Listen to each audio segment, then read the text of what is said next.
দিয়ে নতুন একটা ভিডিও নিয়ে চলে আসলাম। আজকে রান্না করবো মাংসটাকে সুন্দর করে ধুয়ে নিয়ে এসেছি। মশলা বাটা হয়ে গেছে, আলু কাটা হয়ে গেছে, পেঁয়াজও কাটা হয়ে গেছে। এখন মাংসটাকে মাখিয়ে নেব।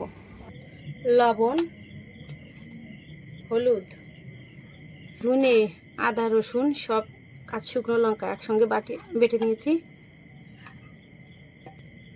তেল দিয়ে দেব। এবার সুন্দর করে মাখিয়ে নেব। সুন্দর করে মাখিয়ে নিয়েছি, কিছুক্ষণ রেখে দেবো। আলুগুলোকে ভাজতে লাগবে।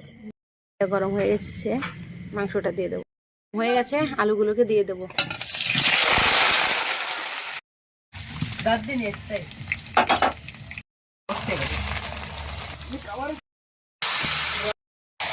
মাংসটাকে আজকে ঝোল করবো না, কষাবো। সুন্দর করে কষিয়ে ভেজে নেব। আর একটু কষালেই হয়ে যাবে। কেমন হয়েছে রান্নাটা বলবেন।